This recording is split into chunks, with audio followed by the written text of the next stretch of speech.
Hi, my name is Dr. Shina Adefarakan. I'm a pediatric surgeon at University of Ghana Medical Center, UGMC, Legon, in Accra. Today I'll be talking about hernias in children in general. And with hernias, there are different types of hernias. There are umbilical hernias, which is a hernia around the belly button. There are inguinal hernias, epigastric hernias. But in children, we tend to see a lot more umbilical hernias and inguinal hernias in general.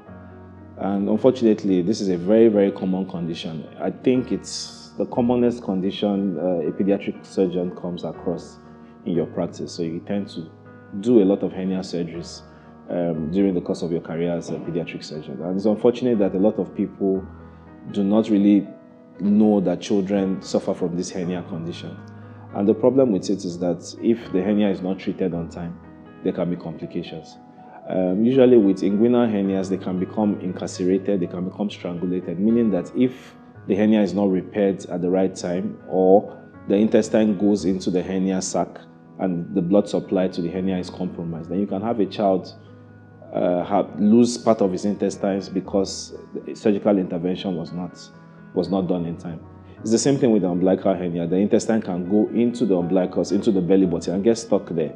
So you see a lot of children running around with holes in their belly buttons with umbilical hernias. But then this is a completely surgically treatable disease. It's something that can be treated, and then usually the children go around living a good quality of life just like any other child. So basically it's something that the general public needs to know about, and what everybody needs to know about.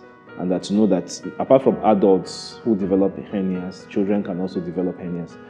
Usually it's a congenital condition. So a newborn baby can have a hernia, and then a 2-year-old can have a hernia. Sometimes it's picked up on time, sometimes it's not picked up on time. But the ultimate thing is that whenever a child presents with a hernia, either an umbilical hernia, epigastric hernia, inguinal hernia, a hydrocele, it's a surgically correctable condition.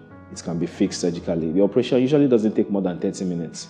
It's a straightforward operation, and the complication rates in very good hands is very, very minimal.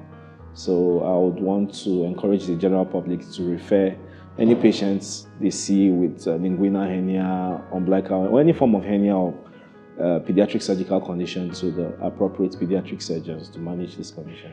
Thank you.